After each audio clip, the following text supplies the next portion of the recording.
Listen up. This is one of those stories that'll stay with you long after the fire dies down. Deep in the rugged New Mexico Badlands, where the Sangre de Cristo Mountains wear crowns of snow and the horizon burns gold at dusk, like it's daring you to dream bigger. This is the wild place where two worlds crash together, where a copper-haired woman carrying shame and a child, and a battle-scarred Chiricahua warrior carrying ghosts, find themselves bound by a promise that neither one asked for, and a love neither one expected. It all ignited with a single sentence, spoken in a freezing ranch house. Words so quiet they almost got lost in the wind, yet loud enough to shake an entire territory.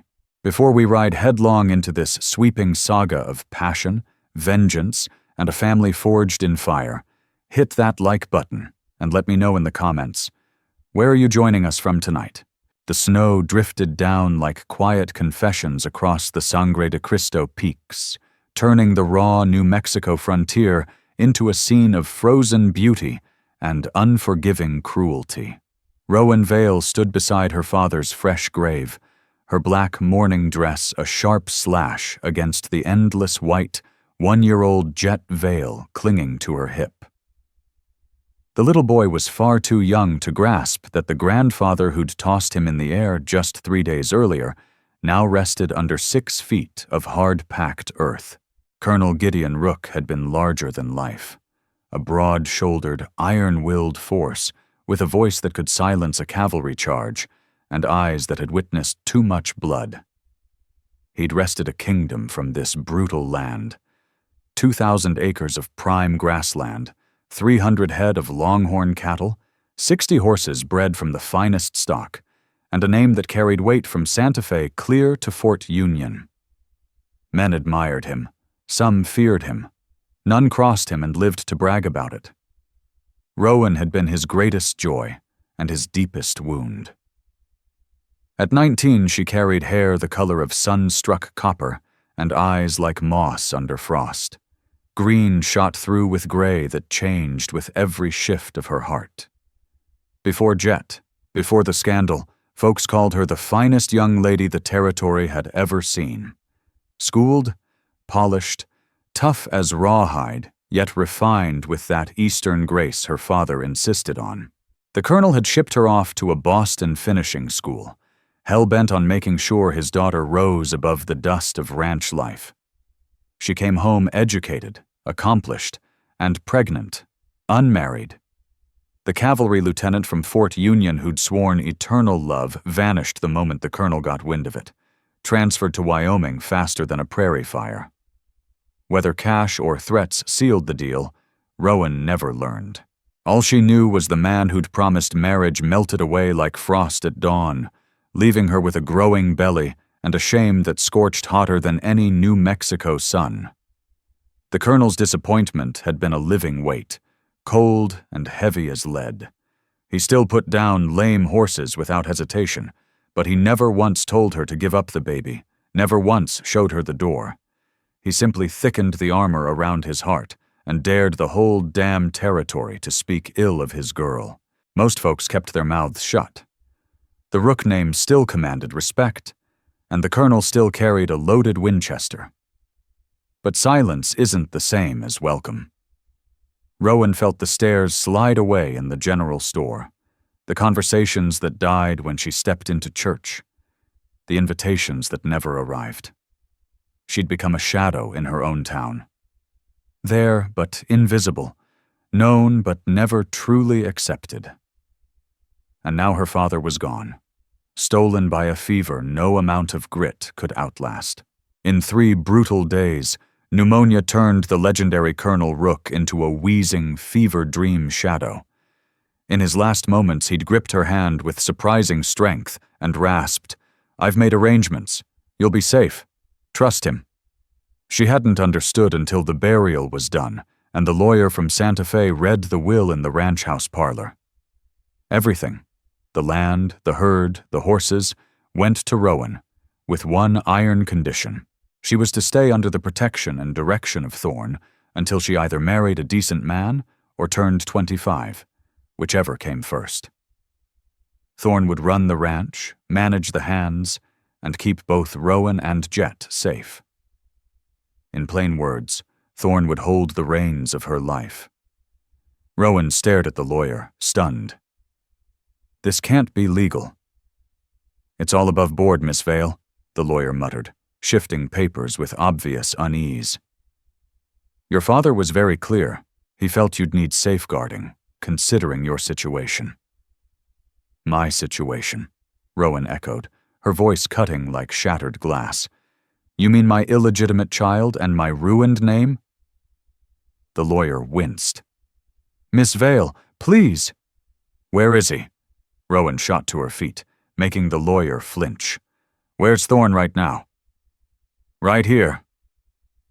The voice rolled in from the doorway, low and steady like thunder rolling over distant ridges. Rowan turned. Thorn stood framed in the light, still as weathered granite, watching her with those dark, unreadable eyes that had always set her nerves on edge. He was Chiricahua, pure blood, though he'd walked among white men most of his grown life. Over 6 feet tall, lean and lethal, built for a world that killed the careless.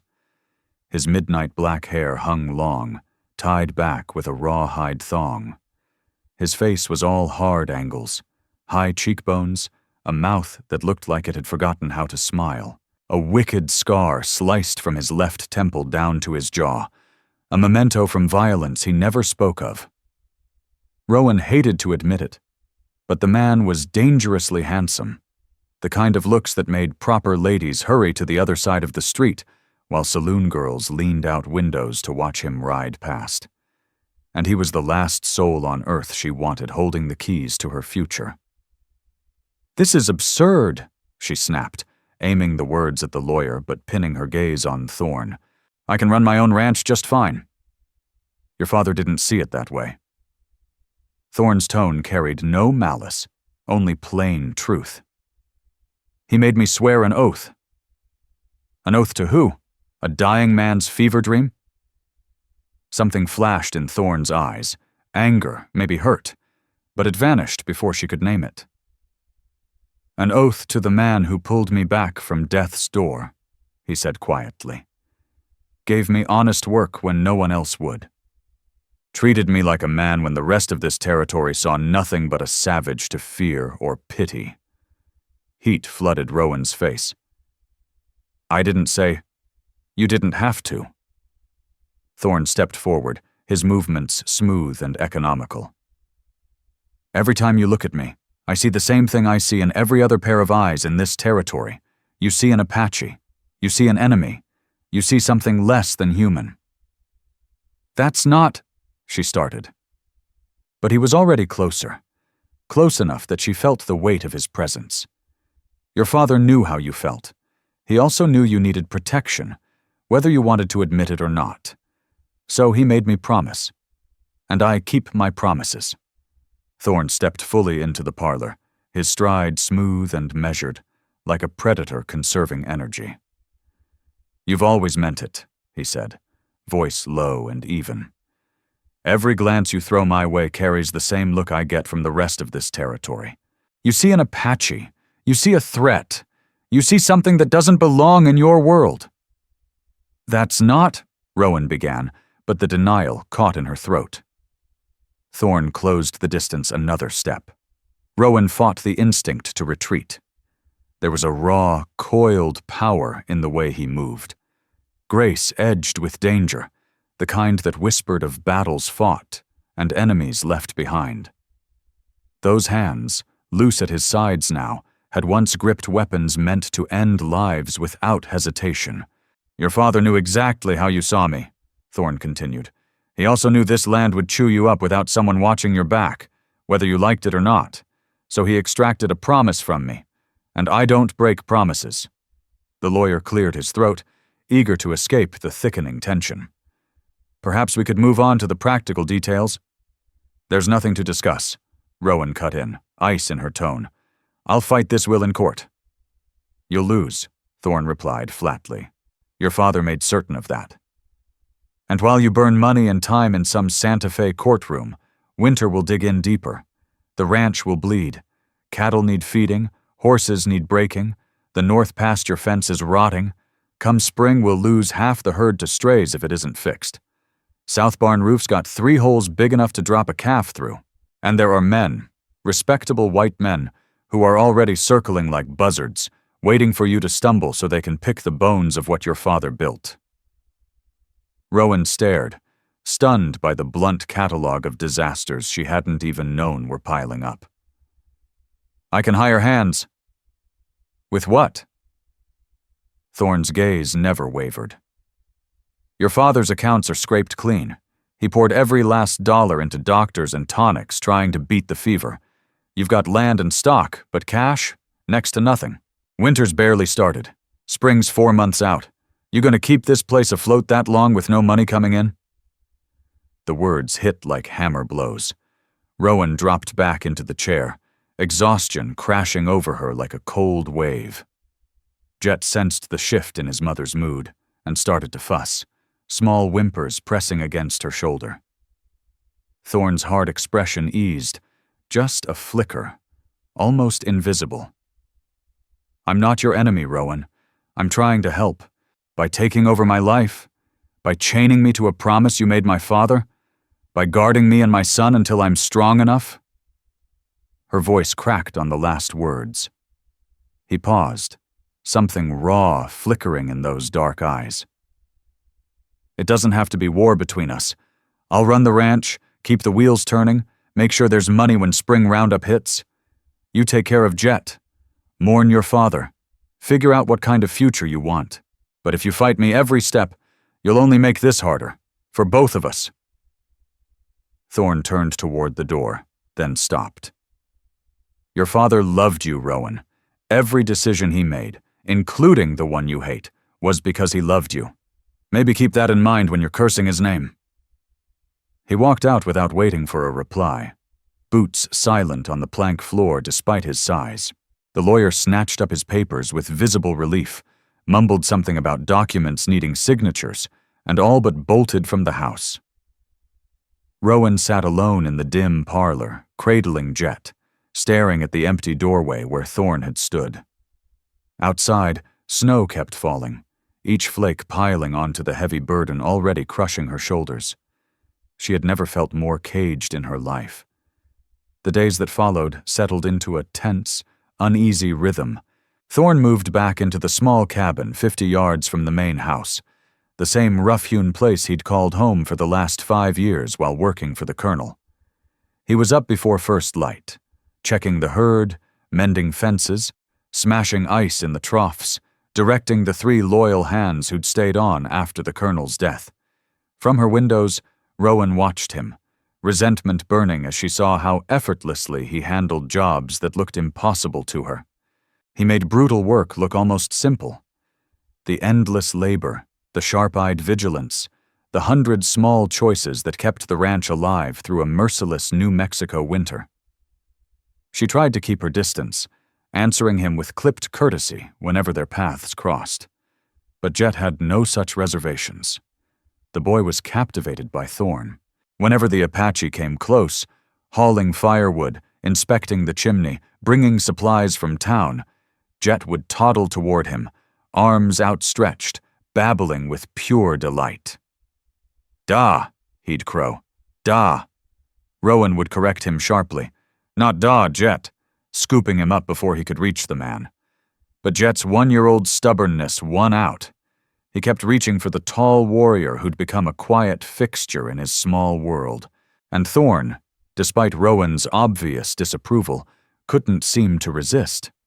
She'd stand in the doorway and watch him drop to one knee, letting Jet tug his long black hair, poke curious fingers at the jagged scar, spin nonsense tales. In those moments, Thorne's stern face would soften, revealing a tenderness Rowan hadn't believed lived beneath the warrior's shell. The sight infuriated her in ways she couldn't name. 3 weeks after the burial, a full-blown blizzard slammed the valley with feral fury. Wind screamed like a gut-shot animal, hurling snow sideways across the frozen land. Rowan huddled inside with Jet, stoking the fire, praying the roof beams would hold. She didn't realize trouble was brewing until she jolted awake in the dead of night. The house was bitter cold. The fire had guttered down to glowing coals. When she knelt to stir the embers back to life, Rowan realized the firewood bin was bone dry. Caught up in the storm's fury and her own mule-headed refusal to lean on anyone, she'd let the indoor stack run out completely. The woodshed sat 30 yards off, across an open stretch of yard now buried in white hell. The blizzard hadn't let up one bit. Jet was shivering hard, even bundled in every quilt and blanket she could drag from the chests. No choice left. She shrugged into her father's heavy wool coat, wrapped a thick scarf across her nose and mouth, and shoved the door open. The wind slammed into her like a battering ram, ripping the air from her lungs. Snow stung her eyes blind in seconds. She couldn't make out the woodshed, couldn't see anything but swirling white madness. 3 steps off the porch and the world spun away. She had no idea which way was back. Panic clamped down hard. She could freeze right here, yards from her own front door, and leave Jet alone to meet the same cold death. Then a strong hand locked around her forearm. Thorn appeared out of the storm like a shadow given form, fresh snow already frosting his broad shoulders. He said nothing. The wind would have swallowed any words, but the message was plain as day.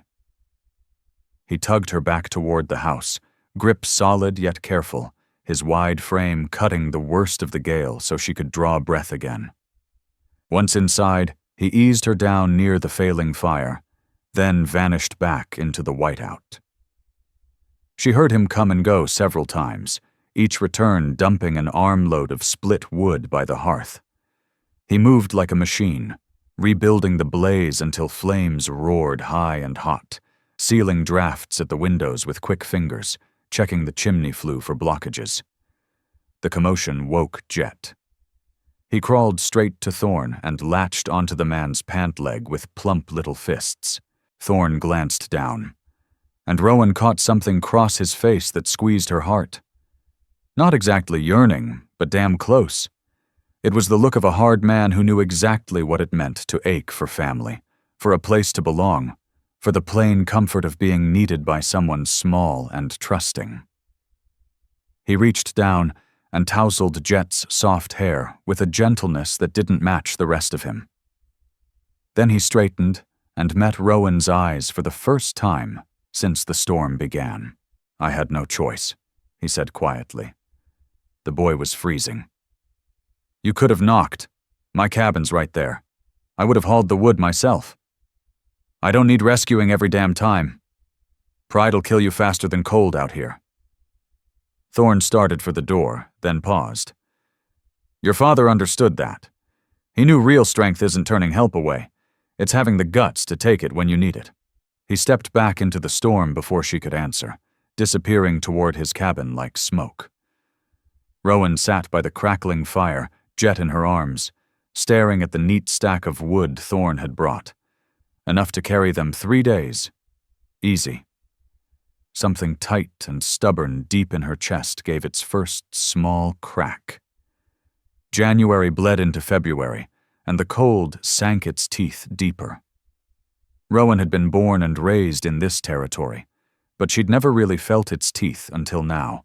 With the colonel gone and no one but herself to count on, every sunrise turned into another fight to survive. Thorn ran the ranch without a single complaint, but Rowan could see the price he paid. Dawn to dusk, sometimes skipping meals entirely, driving himself with a quiet ferocity that went beyond mere duty. She caught herself watching him more than she wanted to admit. The way he moved, efficient and spare, never burning energy he didn't need to. The low, almost melodic Apache words he murmured to the horses, calming even the wildest ones. The constant sweep of his gaze across the horizon, always hunting for trouble she couldn't spot. One afternoon, She carried a tin mug of hot coffee out to where he was mending fence near the house. He looked genuinely startled. She'd never come to him on her own before, but took the cup with a short nod of thanks. "For the extra wood you stacked on the porch last night," she said stiffly. "Found it this morning. Storm's got another full day in it, maybe more. You'll need the heat." They stood in thick silence for a beat. Rowan hunted for words, some way to span the wide, bitter gap of resentment and old prejudice she'd built between them. "My father trusted you," she said at last. "I need to know why." Thorn took a slow pull of coffee, eyes drifting somewhere far off. "Your father came across me 8 years back. I was 20, half dead from wounds I took in a scrape with Mexican troops. Horse threw me, ribs cracked, couldn't walk. He could have left me for the coyotes. Most white men would have. Some would have finished me for the sport." Rowan winced at how matter-of-factly he said it, the calm acceptance of a truth she'd always sensed but never wanted to face head-on.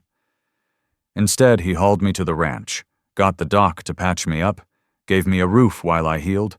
When I was strong enough to ride out, he offered me work.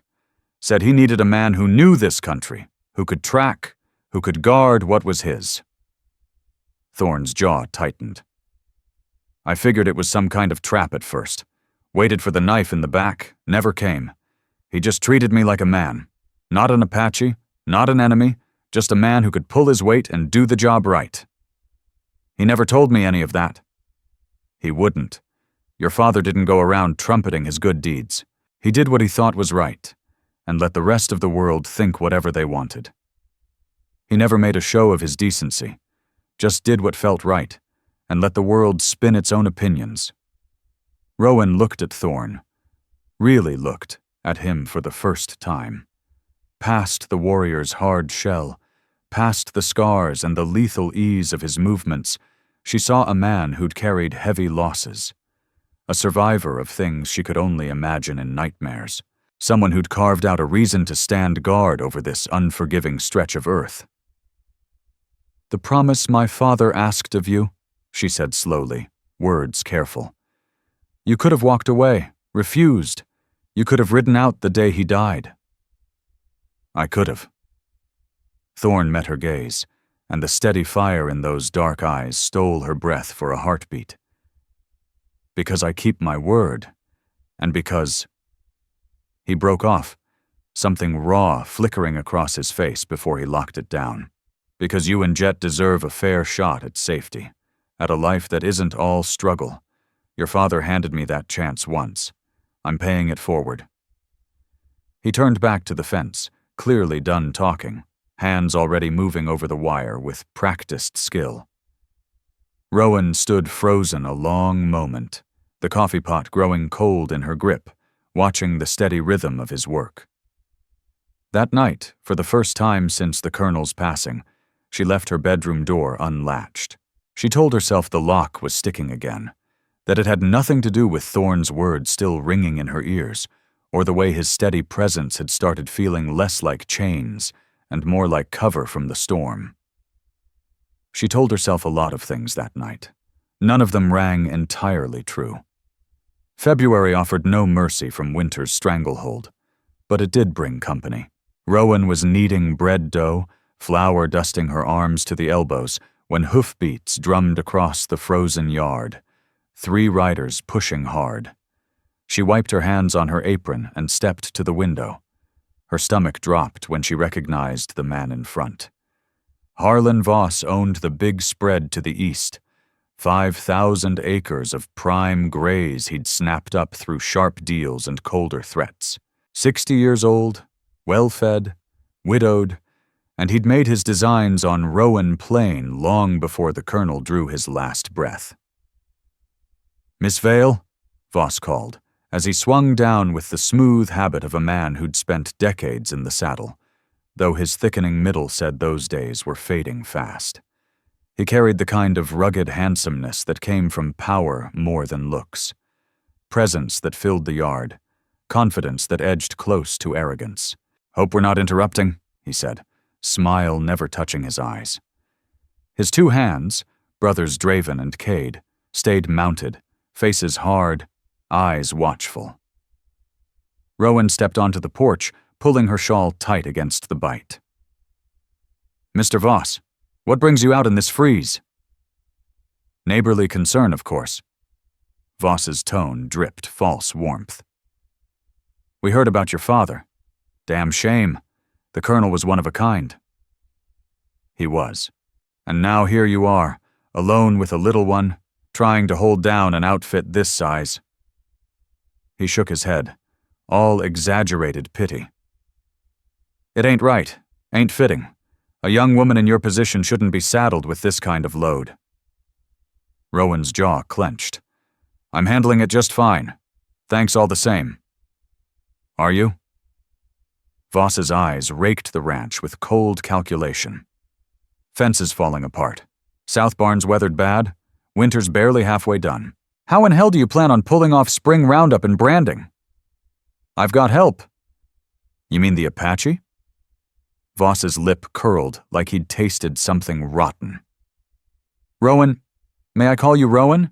You can't truly believe you can run a respectable spread with a savage calling the shots." "Thorn is more than capable." Voss spat the name like poison. "You let him live on your land. Work your stock. I hear you even let him near your boy." "What happens on my property is my affair, Mr. Voss, not when it drags the whole territory down." He stepped closer, voice dropping to oily intimacy. "Folks talk, Rowan. They see a young unmarried woman with a bastard child shacked up with—" Rowan's hand cracked across his cheek. The slap rang out sharp as a rifle shot across the snowy yard. Voss staggered, hand flying to his face, shock and fury twisting his features. "Get off my land," Rowan said, voice trembling but steel hard. "Right now." "You ungrateful little—" Voss caught himself, fighting for control. Behind him, Draven and Cade eased hands toward their holsters. "I came to make you a fair offer," Voss ground out. "I'll buy this place at a decent price. Throw in a little house in town. You and the boy would be looked after." "I don't want your handouts. It ain't charity, it's business, and it's the best deal you'll get from anybody." Voss's eyes turned flinty. "You won't make it alone out here, Rowan. Winter'll break you. Spring'll bury what's left. And when you fold, and you will, I'll still be standing here to take the land. Only the price'll be a hell of a lot lower." "She's not alone." Voss's words sliced through the tension like a drawn blade. Rowan turned. Thorn stood at the corner of the house, still as carved stone, rifle cradled loose in one hand. She hadn't heard him come up. He moved like smoke when he chose to. Thorn moved like smoke when he chose to. Silent, sudden, impossible to track until he was right there. Harlan Voss's face twisted into pure contempt. So the savage opens his mouth.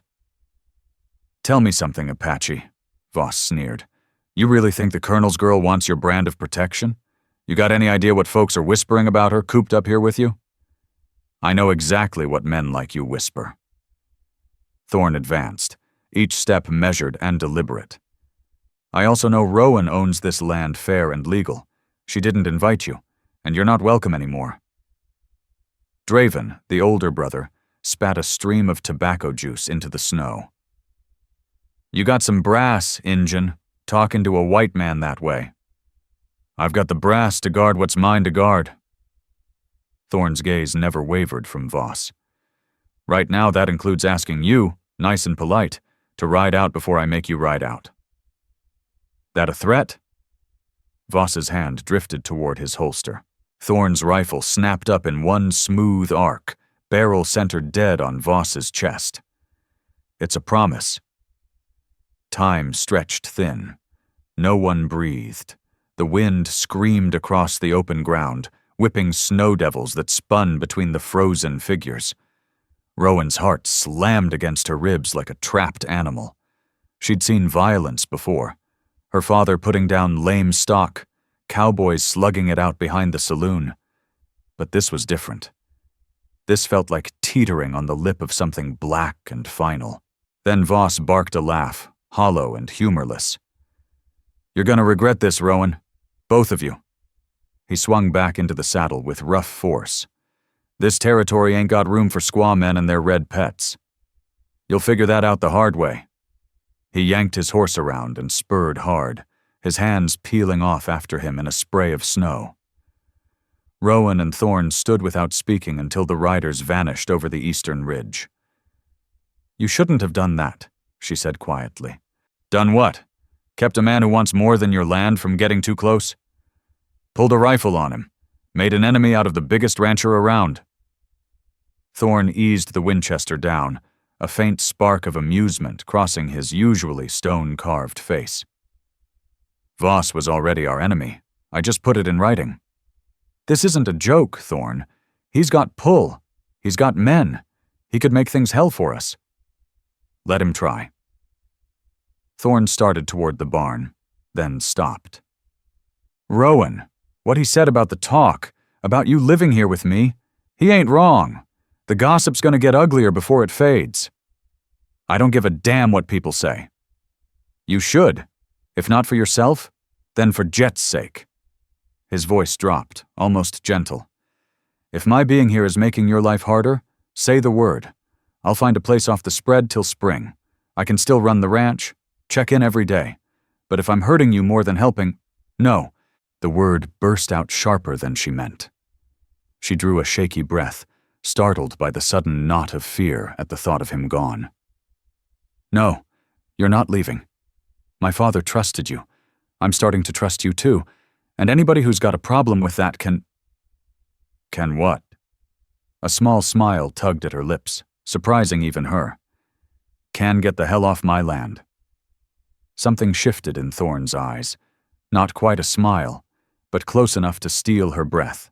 In that instant, with fresh snow drifting down and a sliver of morning sun slicing through the clouds, he looked almost impossibly striking.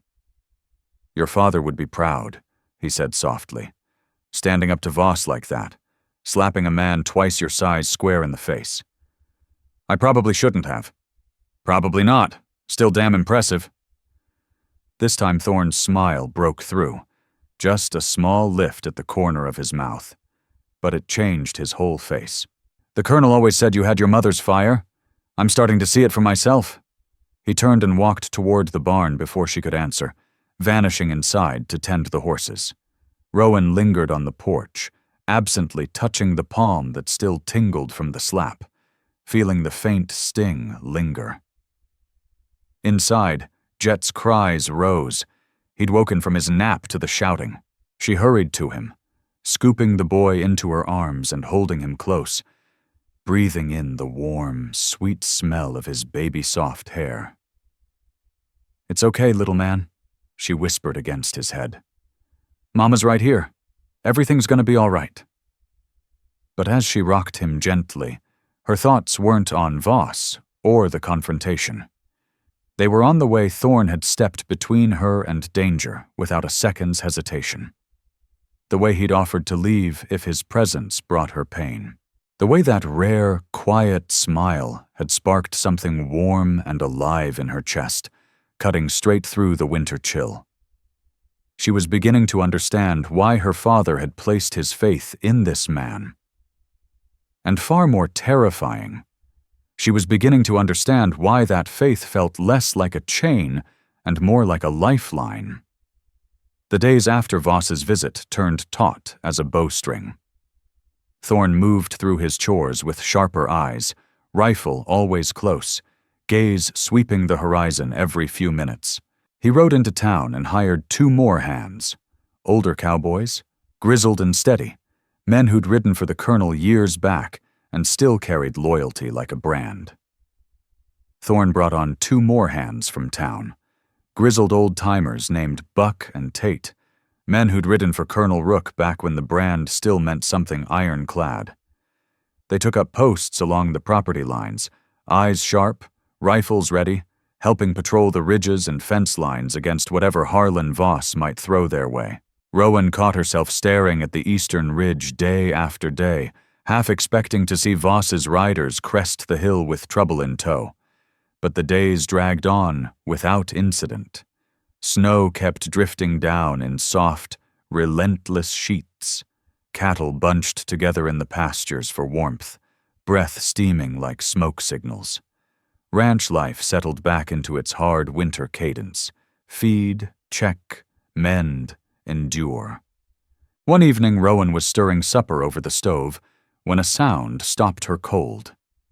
Jet's laughter, the deep, belly-shaking kind only a toddler can make, pure and unstoppable.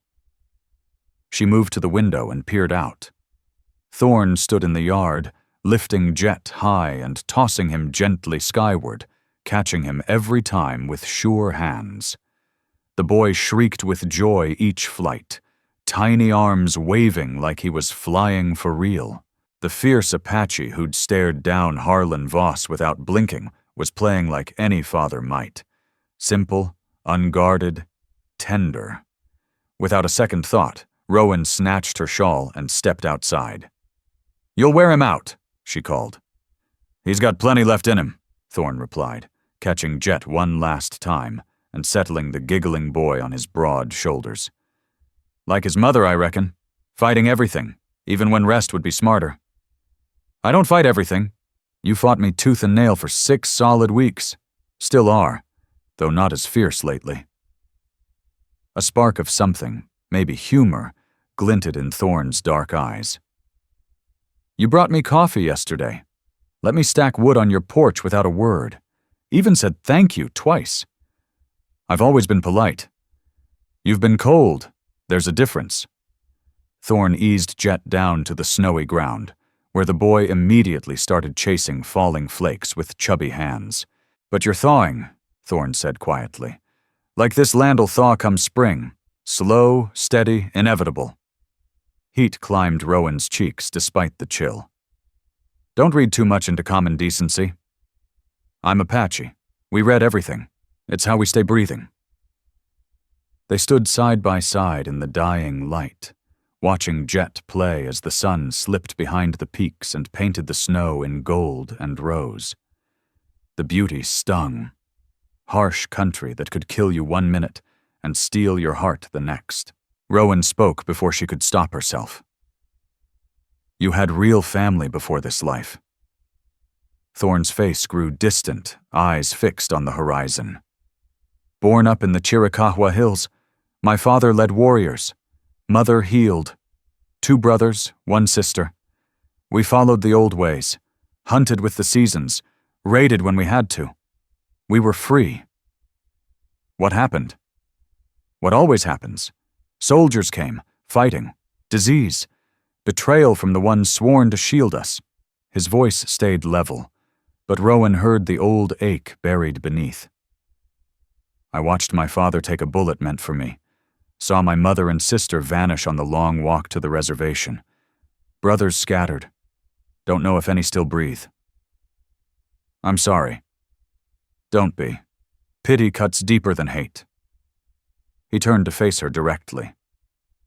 "I lived through it, adapted, found another path. Your father handed me that chance. Let me be more than a drifter or a sideshow. Gave me work. Let me earn respect. Let me be human." "He was good at seeing worth in people," Rowan said softly. "He saw it in you too, even when you couldn't." Thorn's gaze pinned her, intense and unflinching. "He knew you were tougher than you thought. That's why he set things up this way. Not to trap you, but to give you breathing room to find your own feet. A shoulder to lean on while you learn to stand tall. There's a difference." Thorn bent and scooped up a tired, fussy Jet.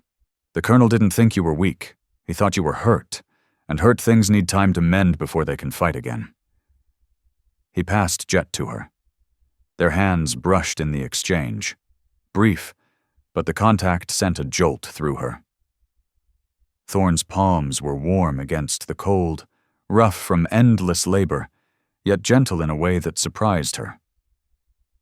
"Supper's about ready," Rowan said, voice softer than she intended. "You could join us, instead of eating alone in your cabin." Thorn went still. "That wouldn't look right." I'm an unmarried woman with a child born on the wrong side of the sheets, living alone with an Apache on my land.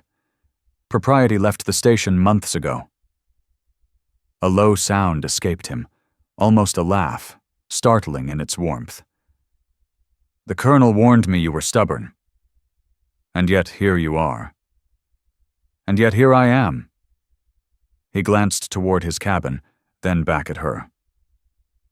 "All right, I'll sit at your table, but only if you promise not to slip arsenic in my coffee."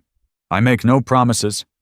This time Thorn laughed, real, deep, unexpected, and the sound did something strange to Rowan's insides, awakening an awareness of him that was equal parts thrill and terror. That night they ate together at the kitchen table. Rowan, Jet in his high chair, Thorn sitting stiff at first, clearly out of place in the warm domestic glow. But as the meal wore on, he eased, sharing tales of horses he'd gentled, stretches of land he'd ridden, pulling faces that made Jet cackle with delight. He praised her cooking with honest appreciation, and Rowan found herself laughing, real, unguarded laughter, for the first time since her father's passing. When Thorn finally rose to leave, thanking her quietly for the meal, Rowan felt an unexpected pang as he headed for the door. As Thorn rose to go, thanking her quietly for the meal and turning toward the door, Rowan felt an unexpected tug. Disappointment sharp as a fresh cut that he was leaving. "Thorn," she called. He paused, framed in the doorway like a dark silhouette against the night beyond. "Thank you," she said softly. "For everything. For staying. For standing guard over us. For being here." For a long beat, he said nothing. Then, low and steady, "There's nowhere else I'd rather be." He stepped into the darkness before she could sort through the words, vanishing toward his cabin. Rowan lingered in the open door, watching the soft glow spark to life in his window, feeling something deep inside her shift and take root, something warm, fragile, and dangerously close to hope. March rolled in with teasing hints of spring, snow melting into muddy rivers by day, only to harden into slick, treacherous ice by night.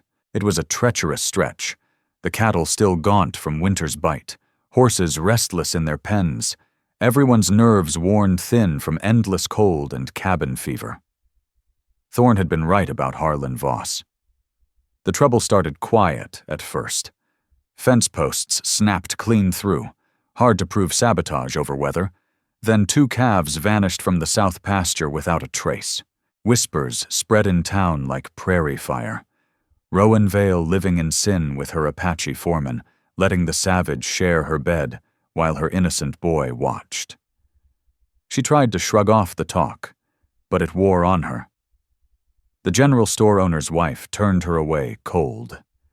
The preacher's wife crossed the street rather than nod hello. Even Doc Jericho, who'd tended Jet since his first fever, suddenly claimed he was too swamped for house calls. "Let him talk," Thorn said one afternoon, when she rode back from town, eyes glassy with held-back tears. "Words only cut if you let 'em." "They're not just talking anymore. They're acting. Mrs. Pemberton flat refused to sell me flour today. Said her store doesn't serve women of questionable morals. Then we ride to Santa Fe for supplies. That's 2 days each way. We can't leave the ranch hanging every time I need basics. I'll go alone. You stay with Jet." "No." The words snapped out sharper than she intended. She drew a breath, reining in the frustration churning inside. "I'm done hiding. This is my land, my ranch, my life. I won't let Harlan Voss and his pack run me off my own ground." Thorn studied her with those dark, piercing eyes. "Your father would say the same. But he'd also remind you pride's a lousy shield against lead." "Are you saying Voss would actually try to kill us?" "I'm saying desperate men do desperate things. And Voss is desperate. He wants this spread bad. More than that, he wants to prove a woman, especially one he calls fallen, has no business running a ranch in his territory." Thorn stepped closer, expression grave. I need you careful, Rowan. No more solo trips to town. No wandering the property without telling me where. If strangers ride up, you get inside, bolt the doors, and stay put. You're scaring me. Good. Fear keeps you sharp. Sharp keeps you breathing. But even Thorn's constant watch couldn't stop what came next. It was a Tuesday afternoon when the riders appeared. Not Voss himself, but 5 strangers Rowan didn't know. Hard-eyed drifters, the kind who rented out their guns to the highest bidder. They rode on to Rook land like they owned every acre, fanning out to encircle the house. Rowan was inside with Jet when the hoofbeats thundered. She glanced out the window and felt ice flood her veins. Thorn, she called, but he was already there, materializing from the barn with his Winchester, Holt and Jax flanking him like shadows. The lead rider, a man with a face scarred like old leather and eyes flat as dead coins, gave a smile that held no warmth. We're looking for the owner of this outfit. You found him, Thorn said evenly. We were told this place belongs to a woman, Rowan Vale. It does, and I run it for her, so you deal with me. The scarred man laughed, harsh and mocking. An Apache running a white woman's ranch? That's a new one. He leaned forward in the saddle. We've got a message from Mr. Voss. He's offering Miss Vale 3,000 cash. Final bid for the land. This spread's worth 10 times that easy. Not when it's falling apart from mismanagement. Not when the cattle are starving, fences crumbling, and the owner's too busy rolling in the hay with her Apache stud to keep the books straight. Thorn's fingers tightened on the rifle stock. You can ride out now, while you still can. Big words for $1 and 2 old-timers. The scarred man waved at his companions. We're here for a property inspection. Make sure everything's in order. You got a problem with that? I do. You're not setting foot on this ground. That ain't your call, Apache. The man's hand drifted toward his pistol. Step aside. The sharp crack of a rifle split the air. Everyone froze. Rowan stood on the porch, her father's Winchester shouldered, smoke curling from the muzzle. She'd fired high, a warning, but her stance was rock steady, eyes deadly calm.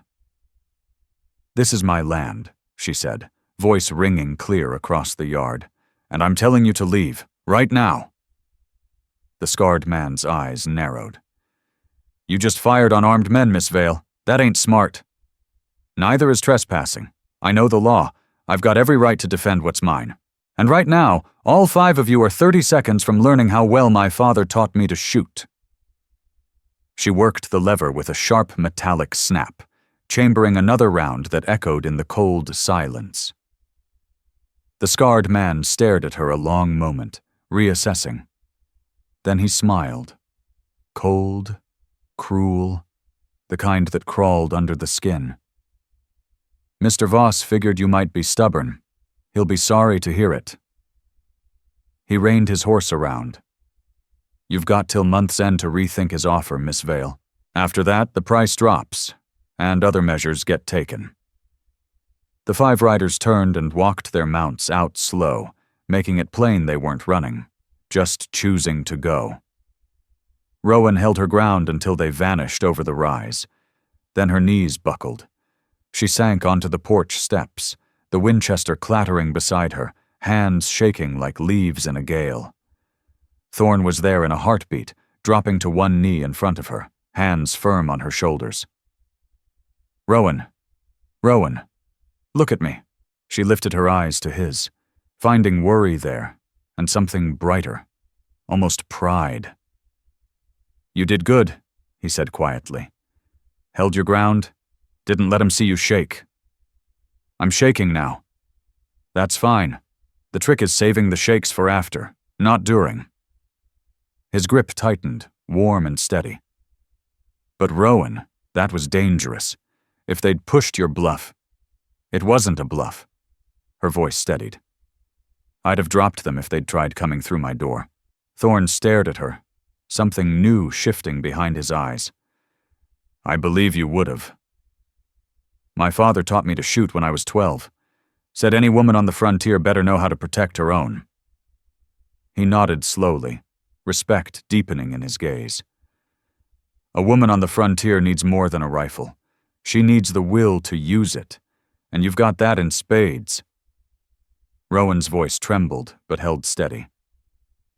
My father taught me to shoot when I was 12. Said any woman carving out a life on the frontier damn well better know how to defend what's hers. Thorne stared at her, a quiet wonder crossing his scarred features. I believe you would have pulled that trigger without blinking. I never thought I'd have to, she admitted, the words raw. But if those men had taken one more step toward Jet. I know, Thorne said, voice dropping to something soft, almost reverent. You're a mother. You'd burn the world down to keep your child safe. That's not weakness, Rowan. That's the fiercest strength there is. They stayed locked like that for a long heartbeat, Thorne kneeling before her on the porch steps, hands warm and steady on her shoulders, faces close enough that she could trace the fine white lines of old scars around his eyes. The way his long black hair fell forward when he leaned in. The rare gentleness softening the hard planes of his face. Thorne, she whispered, not even sure what she meant to say, only knowing the air between them had shifted forever. Miss Rowan, Holt called from the barn, shattering the moment. Got trouble up at the north fence. Looks like it was cut clean through, deliberate. Thorne rose smoothly, the tenderness vanishing behind his warrior's mask in an instant. I need to check it out. Be careful, she said. Always am. He started to turn, then stopped, looking back. Rowan, what you did today, standing your ground against those men, protecting your home. Your father would be proud. Hell, I'm proud. He strode off toward the barn, rifle in hand, before she could find words. Rowan sat there on the steps, still clutching the Winchester, watching the man who'd started as her father's last command become something far more vital. Something she couldn't name yet. That night sleep wouldn't come. She paced the house, checked on Jet a dozen times, startled at every creak of the wind against the eaves. Around midnight she gave up, brewed coffee, and stood at the kitchen window staring toward Thorne's cabin. A soft knock jolted her. Hot coffee sloshed over her fingers. It's me. Thorne's voice came through the door, low and calm. She opened it. He stood there, still fully dressed, rifle slung over one shoulder. Saw your lamp burning. Figured you weren't sleeping. Did you? She asked. Not a wink. He stepped inside when she moved aside, setting the rifle by the door. I've been riding the perimeter, making sure Voss's men didn't circle back. Nothing yet. But they will, Rowan. Maybe not tonight, maybe not tomorrow, but they'll come. And next time they won't be so polite about it. She set her cup down with unsteady hands. What do we do? We get ready. We fight. We don't give up what's yours. Thorne stepped closer, his presence filling the small kitchen like a warm hearth fire. But you need to hear this. This ain't just about land anymore. Voss has made it personal. He'll keep coming until one of us cracks. I won't crack. I know you won't. His voice roughened. That's what scares me. His hand lifted, almost brushing her cheek, then fell away. Rowan, if something happens to me, if Voss's crew rolls in and I can't hold them, you take Jet and run. Get to Santa Fe, find the sheriff, anyone who'll listen. Don't try to fight alone. Nothing's going to happen to you. You can't know that. Yes, I can. She surprised herself by reaching out, closing her fingers around his hand. The first time she'd touched him willingly, and the contact sent sparks racing up her arm. Because I won't let it. Because we're in this together now. Because what?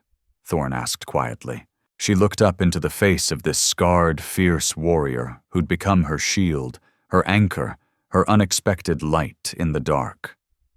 Because I need you. Jet needs you.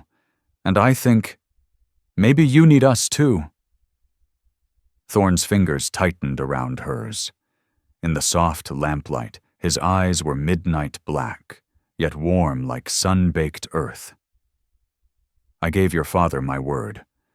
But somewhere between that first snowfall and tonight, it stopped being just about the promise. It became about you, about Jet, about wanting to keep you safe. Not because I swore to, but because He faltered, words tangling for a man who'd spent years burying feelings to survive. Because you what? Rowan whispered.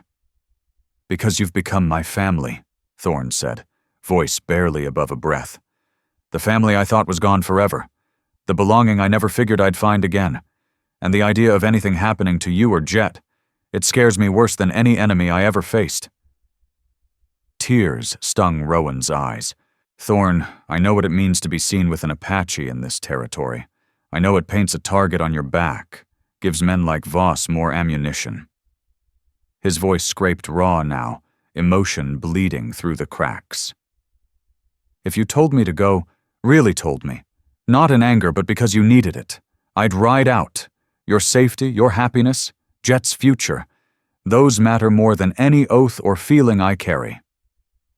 I don't want you to leave, Rowan said, stepping closer, still holding his hand. When you're gone, this house feels hollow. When you're here, even just in your cabin, I feel safer. And Jet, heaven help me, Thorn. Jet lights up like the sun when he sees you, in ways he never did for his real father. You're more of a father to him than that man ever was or ever will be. Thorn's free hand rose, cupping her face, thumb brushing away a tear she hadn't felt fall. You don't know what you're saying. I do. For the first time in my life, I know exactly what I'm saying. She leaned into his touch, savoring the warmth of his calloused palm against her skin. I was furious when my father wrote that clause. Thought he was punishing me, stripping away my freedom. But he wasn't. He was giving me a gift. He was giving me you. Rowan, Thorn breathed. Then he was drawing her in, arms wrapping around her in an embrace that felt like finally coming home after years lost on the trail. Rowan pressed her cheek to his chest, hearing the strong, steady drum of his heart, feeling the solid strength in his hold, the careful tenderness that cradled her like something rare and breakable. They stood wrapped in each other for a long stretch in the quiet kitchen, wind moaning outside, fire popping in the stove. No words were needed. The embrace carried them all. When they finally eased apart, Thorn kept his hands on her shoulders, searching her face. This changes everything. I know. Gossip will get worse. Voss will twist it against us. Let him try. Thorn's smile broke through, real, warm, so genuine it made her chest ache. Your father said you carried your mother's fire, but I think you've got your own. Something fierce and bright no one can snuff out. Will you stay? Rowan asked. Not just tonight, but always. Help me fight this. Help me raise Jet. Help me turn this ranch into something worth every drop of sweat? Yes, Thorn said, the word simple, absolute, carrying the weight of a vow. Yes, Thorn said, the single word heavy with unbreakable resolve, carrying the full weight of a lifelong vow. For as long as you'll have me, I'll stay. Rowan rose on her toes and pressed a soft, fleeting kiss to his cheek. The brief touch froze him in place, breath catching. Thank you, she whispered against the rough scar on his skin. For everything.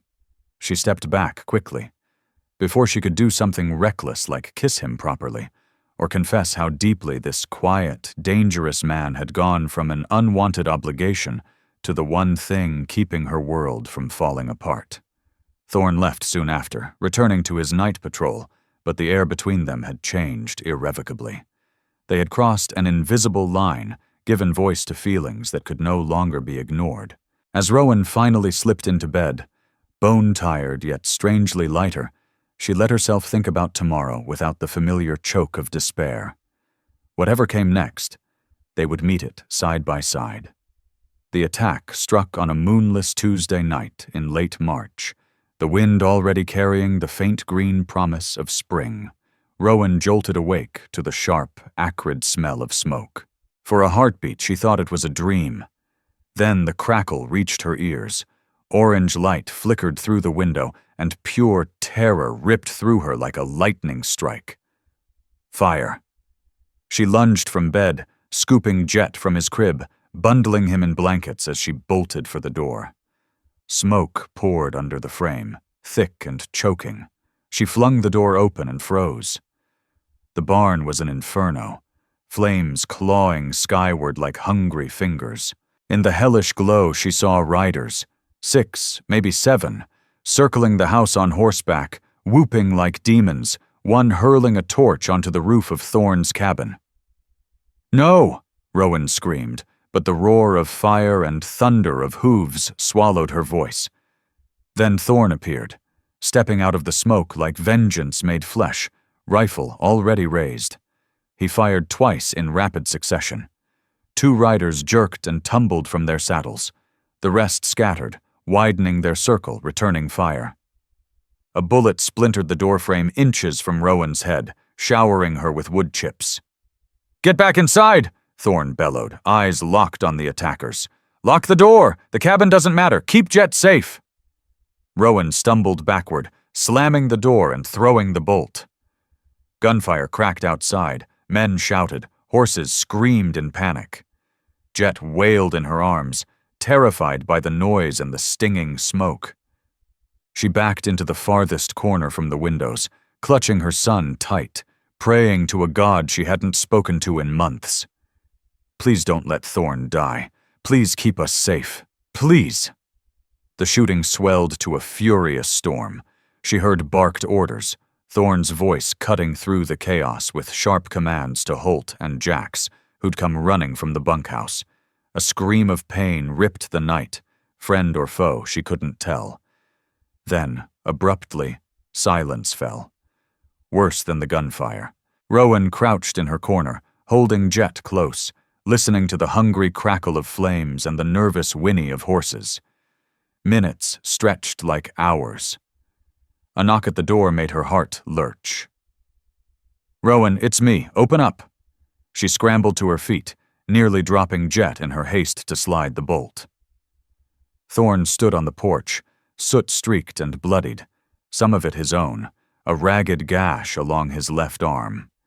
Behind him the barn still blazed, lighting a scene of ruin. "Are you hurt?" Rowan demanded, pulling him inside, hands already reaching for the wound.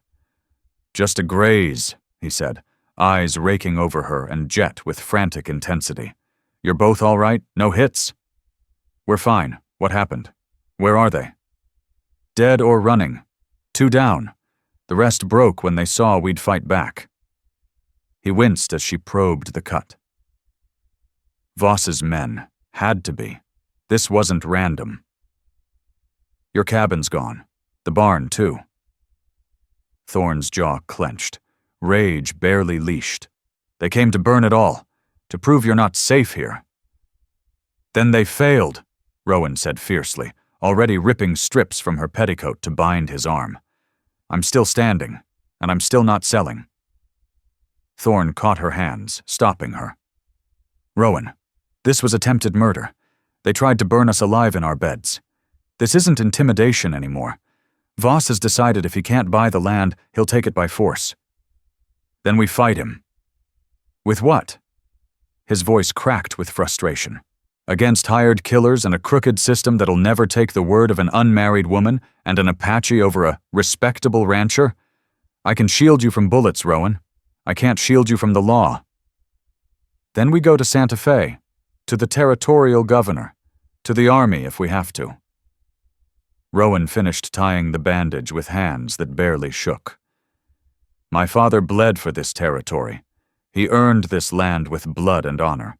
No one, not Harlan Voss, not gossip, not fear, is taking it from me." Thorne stared at her for a long moment. Something like awe dawned in his eyes. You mean that? Every word. You could die. Jet could lose us both. I could hang for defending you. Or, Rowan said, stepping closer, we could win. We could drag Voss into the light as the criminal he is. We could build something real here, the three of us, and show this whole damn territory that family isn't blood, or papers, or what narrow-minded folks think. We could be happy, Thorn, if we're brave enough to fight for it. Happy, he repeated softly, like the word tasted foreign. I'm not sure I remember what that feels like. Then let me show you. Rowan set Jet in his cradle, then turned back to Thorn. She took his face in both hands, forcing him to meet her gaze. I love you. I don't know when it happened. Maybe the night you hauled firewood through a blizzard. Maybe when you made Jet laugh like the world was safe. Maybe when you stood between me and danger without a second thought. But I love you, Thorn. And if you love me too, then we fight. We fight for this land, for Jet's future, for the right to be together. We fight until we win. Or until there's nothing left to fight for. Rowan, Thorn rasped, voice thick with emotion. I'm Apache. The world will never accept. I don't give a damn about the world. I care about you, about us, about building something real and true and ours. She pulled him down until their foreheads touched, his breath warm against her lips. Tell me you love me. Tell me I'm not alone in this. You're not alone. His hands rose to cover hers, cradling her face. I love you, Rowan Vale. I've loved you since the day you slapped Harlan Voss with more courage than most men ever show. I've loved you every moment since, even when I knew it was impossible, even when I knew loving you could destroy us both. Then fight with me, she whispered.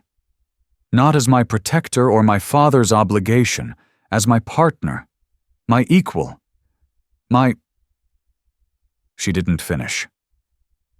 Thorn closed the distance, capturing her lips in a kiss that was everything.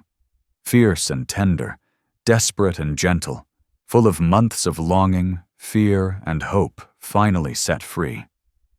When they broke apart, both breathing hard, Rowan saw tears tracking through the soot on his face. I never thought I'd have this, he said hoarsely. A home, a family, a woman who looks at me and sees a man worth loving, not just an Apache. You're worth everything, she told him, and tomorrow we ride to Santa Fe. We find the marshal, the governor, anyone who'll listen. We tell them what Voss did. We make sure he never threatens anyone again.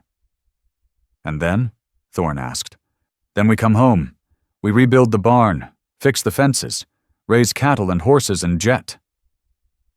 Rowan smiled through her own tears.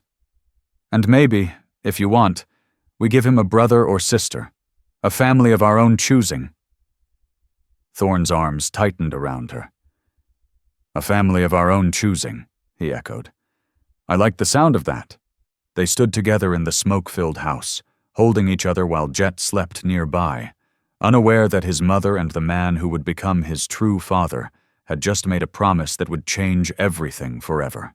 Outside, the barn collapsed in a shower of sparks that rose toward the stars like prayers. But inside, amid the ashes and fear and uncertain dawn, Rowan Vale and Thorn had found what neither expected in this hard land: love, hope, and the courage to fight for both. Rowan drew Thorn down until their foreheads rested together, his breath warm against her lips. Tell me you love me, she whispered. Tell me I'm not the only one feeling this. You're not alone. His hands rose to cradle hers, where they still framed his soot-streaked face. I love you, Rowan Vale. I've loved you since the day you slapped Harlan Voss with more grit than most men muster in a lifetime. I've loved you every damn day since, even when I knew it could ruin us both. Then fight with me, she breathed. Not because my father ordered it, not as my hired protector, as my partner, my equal, my... She never finished. Thorn claimed her mouth in a kiss that burned away months of doubt and fear, fierce yet tender, raw with need and gentle with wonder. It carried all the longing they'd buried, all the hope they dared not speak. When they broke apart, chests heaving, Rowan saw tears cutting clean trails through the grime on his face. "I never thought I'd have this," he said, voice rough as gravel. "A home, a family, a woman who looks past the Apache and sees a man worth standing beside." "You're worth everything," Rowan told him fiercely. "Tomorrow we ride to Santa Fe. We find the marshal, the governor, anyone who'll listen. We lay out what Voss did and make sure he never comes at us again." "And then?" Thorne asked, eyes searching hers. "Then we come home, rebuild the barn, mend the fences, raise cattle, horses, and jet." A tearful smile broke across her face. "And maybe, if you want, we give him a little brother or sister, a family we chose ourselves." Thorne's arms tightened around her like iron bands. "A family we chose ourselves," he repeated, the words tasting like freedom. "God, I like the sound of that."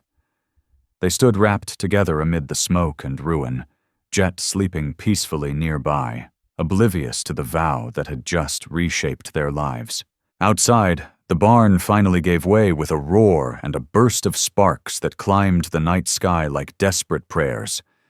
But inside the battered house, surrounded by fear and the unknown road ahead, Rowan Vale and Thorne had claimed something rare in that unforgiving land.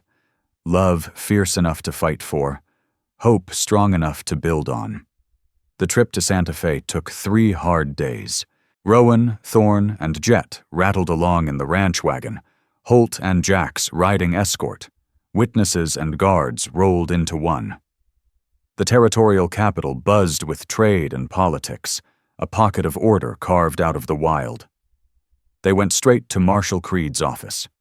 The weathered lawman listened to their story, face growing darker with every detail. When Rowan laid out the spent bullets, charred torch fragments, and the hands' sworn accounts, Creed nodded slow and grim. "I've had my eye on Voss for land-grabbing years," he said. "Smart bastard. Covers his tracks, hires guns from out of territory." His gaze shifted to Thorne. "You dropped 2 of his men." "In defense of home and family," Thorne answered, steady as bedrock. "I'll stand trial if it comes to that. Won't come to that? Clear self-defense." Creed stood, buckling on his gun belt. "I'll ride out to Voss's spread today. Bring him in for questioning." "Will it stick?" Rowan asked. "Probably not enough for a rope," Creed admitted, "but it'll rattle his cage. Make him think twice before sending more riders." The marshal's expression softened a fraction. "Miss Vale, I knew your father. Fine man. Honorable to the bone. I'll do everything the badge allows to see his legacy kept safe." From there they headed to the governor's mansion. 2 hours of waiting paid off when Acting Governor Sterling Holt finally granted them audience. The portly man listened behind a broad desk, shrewd eyes taking notes while Rowan laid it all out again. Her father's service to the territory, the timing of Voss's offers, the escalating violence. When she finished, Holt leaned back. "Miss Vale, I'm sympathetic. But you must understand the delicate position. Mr. Voss is a prominent citizen, a major landowner. Accusations of arson and attempted murder can't be flung lightly." "I'm not flinging anything lightly," Rowan said, voice steady. "I'm bringing evidence, witnesses, scars on Thorne's arm and the ashes of my barn." Holt opened his mouth, but Thorne cut in, respectful yet firm. "Governor, I'm Apache. I know my presence complicates things, but I'm a legal resident, working a legitimate ranch, defending property from unlawful attack. The question is whether the law covers every man, or only those with the right skin and the right friends." Holt's eyes narrowed. "Bold words, mister. Just Thorne." He leaned forward slightly. "And it's not bold, it's honest. If you let Voss keep terrorizing small spreads, you're telling every big rancher violence pays. How many widows, How many orphans lose everything next because powerful men decide the law doesn't reach them? The governor sat silent a long stretch, then sighed. You make a compelling case. I'll speak with the territorial judge. We'll open an official inquiry into Mr. Voss's activities. I can't promise prosecution, but I can promise scrutiny. It wasn't the full justice Rowan craved, but it was a start. They left the mansion with chins high, knowing they'd done all the system allowed. For now. That night they took rooms at a modest hotel in Santa Fe. Rowan tucked Jet into bed, then stepped out onto the small balcony where Thorne stood gazing at the scattered lights of the city. "What's on your mind?" she asked, slipping beside him. "That I never pictured myself here," he said quietly, gesturing at the view. "In a city, in a hotel, with a family, with a future that isn't just running, hiding, or fighting." She rested her head against his shoulder. "And now?" "Now," he said, voice rough with wonder. "It feels like the first real breath I've taken in years." Rowan looked up at Thorne, eyes shining in the dim light of the balcony. "Do you regret it?" she asked softly. Thorne turned to her, face serious but warm. "No. But Rowan, you need to hear this. Even with the governor backing us, even with Marshal Creed digging into Voss, this won't be easy. There'll always be folks who see me as Apache first, man second, who'll call you fallen, Jet illegitimate, and our family wrong." "I know," she said, reaching for his hand and lacing their fingers tight. "And you're still willing to face that every single day for the rest of your life?" Thorne squeezed her hand. "Rowan Vale," he said quietly, voice low and steady. "Will you marry me? Not because society expects it, not because your father wrote it into a will, but because I love you, because I want to spend every sunrise proving that love. To you, to Jet, to whatever comes next." Tears welled in Rowan's eyes. "Yes," she whispered. 1,000 times yes." 3 days later, they stood in a small chapel on the edge of Santa Fe, Holt and his wife as witnesses. No silk gown, no grand feast, just two people making promises before God and the law. Father Roon hesitated when he saw Thorne, unease flickering across his face at marrying a white woman to an Apache man. Holt leaned in, spoke a few quiet words, and the priest nodded. When he declared them husband and wife, Thorne kissed Rowan with a tenderness that lit her up inside. Jet, perched on Mrs. Holt's hip, clapped his little hands and laughed, bringing smiles through everyone's tears. They returned to the ranch 2 weeks later. Marshal Creed had kept his word. Harlan Voss was in custody, awaiting trial for arson and attempted murder. 2 of his hired guns had flipped, trading testimony for lighter sentences, spilling details not just about the attack on the Rook spread, but a string of suspicious fires and accidents that had fattened Voss's holdings over the years. The case would crawl through the courts for months, but suspicion alone had shattered Voss's standing. Ranchers who'd once feared him suddenly found their spines. By the time true spring arrived, Harlan Voss was a broken man, his empire collapsing around him like dry rot. Rowan and Thorne rebuilt. They cleared the charred bones of the old barn and raised a new one. Bigger, tougher, built to defy fire and storm. They mended fences, grew the herd, gentled horses.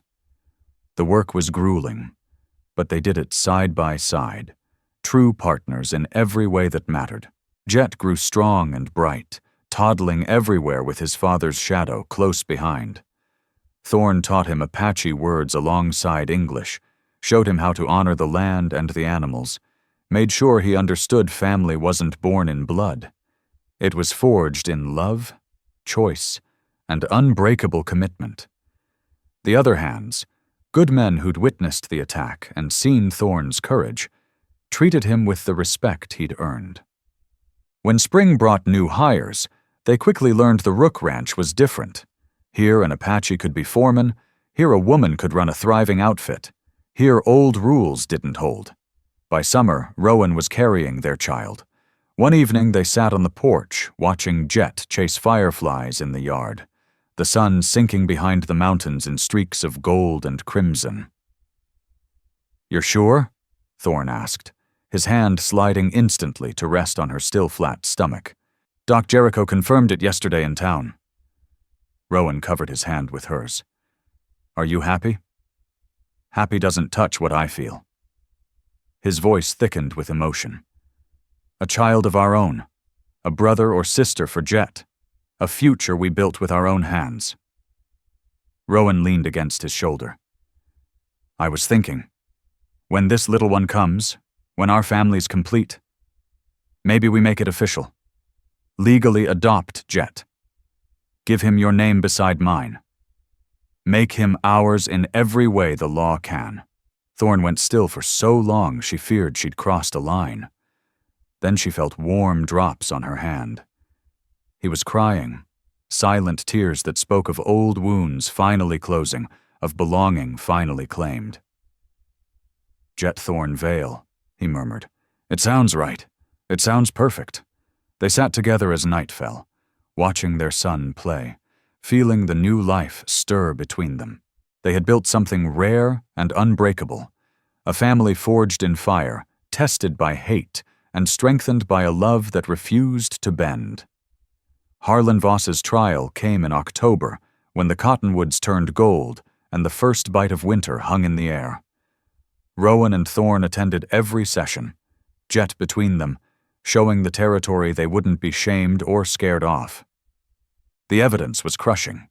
The hired gun's confessions, the bullet casings, the pattern of suspicious fires and accidents that had always benefited Voss. It painted a clear picture of a man who'd used violence and fear to steal what he couldn't buy. The jury found him guilty on every count. He was sentenced to 15 years in territorial prison and ordered to forfeit his holdings to repay the families he'd terrorized. His once mighty ranch was carved up and given back to those he'd tried to break. When the verdict rang out, Rowan felt no thrill of victory, only deep, quiet relief. Justice had come, slow and hard-won, but it had come. Justice had come at last, slow, hard-earned, but real. Colonel Gideon Rook's legacy stood secure. His daughter and her family were safe. They walked out of the courthouse hand in hand, Jet toddling between them, Rowan's growing belly just beginning to round beneath her dress. Outside, several townsfolk who once whispered and turned away now offered respectful nods. A few even managed small smiles. Change crept into the New Mexico territory like spring after a long winter. Slow, but unstoppable. Rowan's daughter arrived in February 1879, right in the teeth of another savage winter. The labor stretched long and grueling, with only Doc Jericho and Thorn in the room. When the baby finally emerged, red-faced, lungs strong and furious, Thorn cut the cord with trembling hands and laid his daughter gently on Rowan's chest. "She's perfect," Rowan whispered, exhausted but glowing. "Absolutely perfect."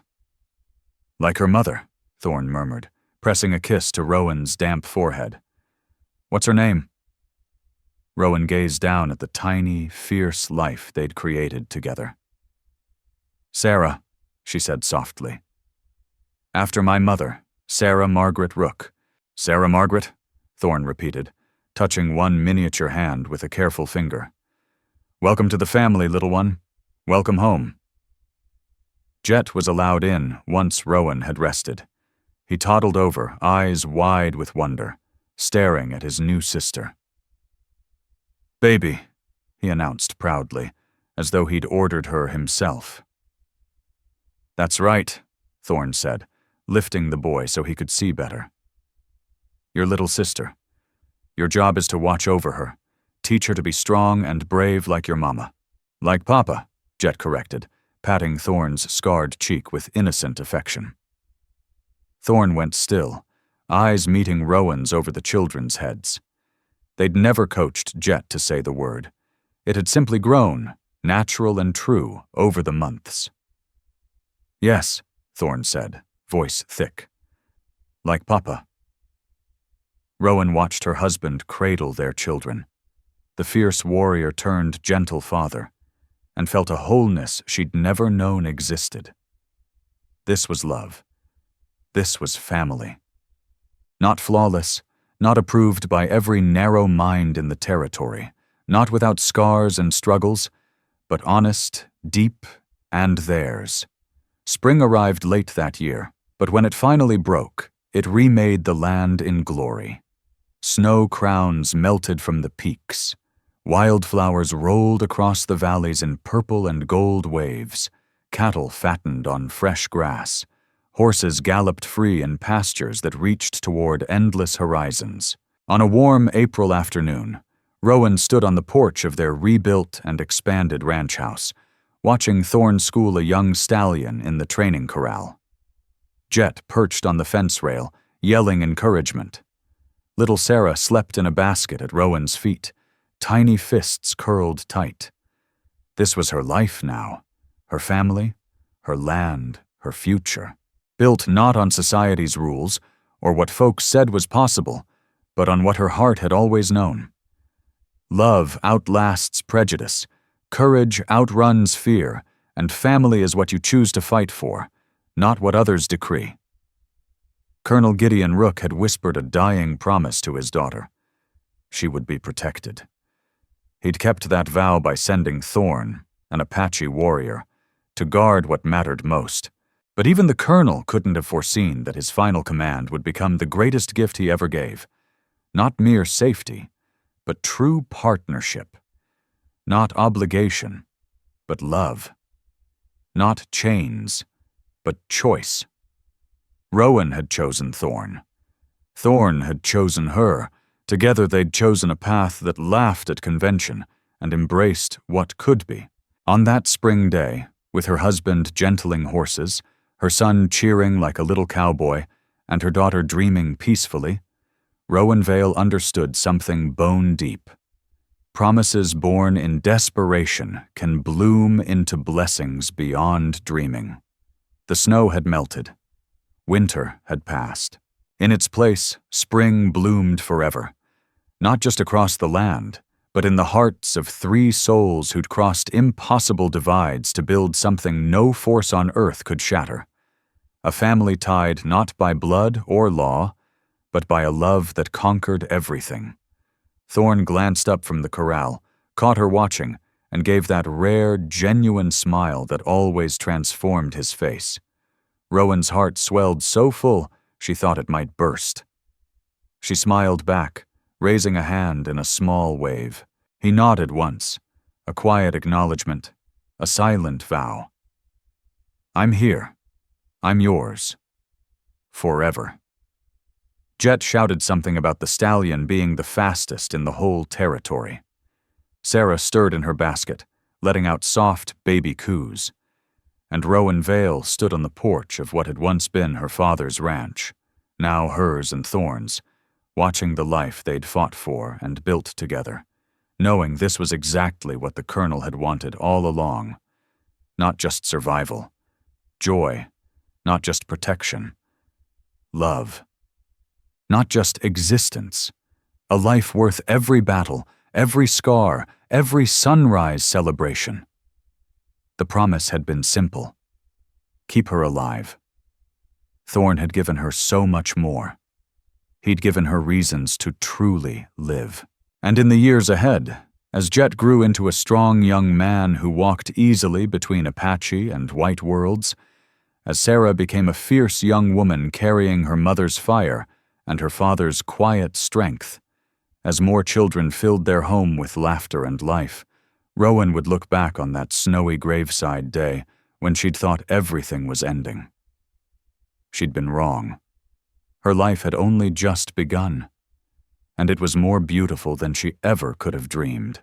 As more children filled their home with laughter and love, Rowan would often look back on that snowy day at her father's grave, when she'd stood there convinced her life was finished. She'd been so wrong, Her life had only just begun, and it was more beautiful than she ever could have dreamed. New Mexico Territory, spring 1895.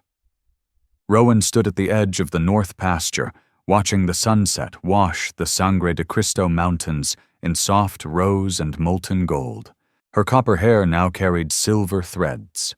Fine lines etched her face, the honest marks of a life lived full, without apology. Beside her stood Thorn. His long hair had gone completely white, his scarred face weathered by decades under the desert sun. But his eyes remained sharp, watchful as ever. And when he looked at his wife, they still held the same deep, tender fire they'd carried 27 years earlier, when he'd first confessed his love. "They'll be here soon," Rowan said, squinting toward the horizon where dust clouds rose like signals. "Jet's never late," Thorn replied with a quiet smile. Too much like his grandfather. Their son, Jet, now a respected rancher in his own right, carrying Rowan's green eyes and Thorn's steady calm, was bringing his family for Sunday supper. 3 grandchildren who called Thorn Grandpa without a moment's hesitation, who knew nothing of the old hatreds and hurts that had once shadowed his life. Sarah would arrive separately with her husband, a gentleman from Santa Fe who'd courted her 2 full years before Thorn finally gave his blessing. She'd inherited her mother's fierce independence and her father's quiet strength, and she'd used both to become a teacher, running a little schoolhouse on their land where children of every background learned side by side. The other children, Rourke, named for the governor who'd helped them, Sage, who had her father's gift with horses, and young Flint, who never met his grandfather but carried his name with pride, were scattered across the territory, living the full, free lives their parents had fought so hard to win. "Do you ever regret it?" Rowan asked suddenly, leaning into Thorn's shoulder. "Staying here? Building this life? You could have gone back to your people, walked a different trail?" Thorn was quiet for a long moment, turning the question over with the same careful thought he'd always given everything. "I did go back once," he said. "Remember? That summer when Jet was 5. Rowan remembered. Thorn had been gone 6 weeks, riding to the reservation in search of any kin left alive. He'd found cousins, distant relatives, old friends. They'd offered him a place, a chance to reclaim the life he'd been torn from. "You came home," she said softly, "because this is home." Thorn turned to her, cupping her face in his weathered hand. "You are home. Our children, our grandchildren, this land we raised together. That's my heritage now. Not replacing what I lost, but building something new from the ashes." "I regret nothing," he finished. "Do you?" "Not 1 second," Rowan said firmly. "Not the hard days, not the fights, not the years when folks whispered and judged. Every bit of it brought us right here, to this moment, watching our son ride up that hill with his family, knowing our daughter's happy, seeing the life we built keep growing. Your father would be proud." "He is proud," she said. "Wherever he is, I know he's proud." Rowan took Thorn's hand, lacing their fingers the way they had 1,000 times before. "He gave me the greatest gift when he made you promise to protect me. He gave me you." Thorn echoed words from long ago. His promise was simple: keep you alive. "And you did," Rowan said, voice thick. "You kept me alive in every way that counts. You gave me love, family, a life worth every sunrise." They stood together as the sun dipped lower, dust clouds drawing nearer, children's laughter and voices drifting on the evening breeze. The snow had long melted. Winter had passed years before. But the love that bloomed in that brutal season had only grown deeper, stronger, more unbreakable with time. As Jet and his family crested the hill, as Sarah's wagon rolled in from the other direction, as their family gathered once more at the ranch house that had seen so much pain and so much joy, Rowan Vale and Thorn, the Apache warrior, stood side by side exactly as they had for nearly 3 decades, hand in hand, heart to heart, facing whatever came next with the calm certainty of those who'd already survived the worst and earned the best. The promise had been simple. The love that grew from it was endless. And as Rowan watched her husband greet their children and grandchildren with the easy warmth that had once been so rare, she thought this was the real miracle. Not that they'd survived, but that they'd thrived. Not that they'd endured, but that they'd flourished. Not that they'd found protection in each other, but that they'd found joy. The end, dear listener. Sometimes life hits like a New Mexico winter. Cold, lonely, loaded with burdens that feel too heavy to carry alone. But just as Rowan found strength when she thought everything was lost, you carry a quiet courage inside you too, even if you haven't noticed it yet. It's never left your side. Love can ride in when you least expect it. Real protection often comes from the last place the world would look. And even when everything seems to burn down, your home, your plans, your dreams, there's always a way to rebuild. With gentleness, with faith, with the deep knowing that you deserve to be loved, respected, and held close. If you carry old pain, unspoken fears, or a loneliness you rarely voice, hear this: you're not alone. Something greater is watching over you.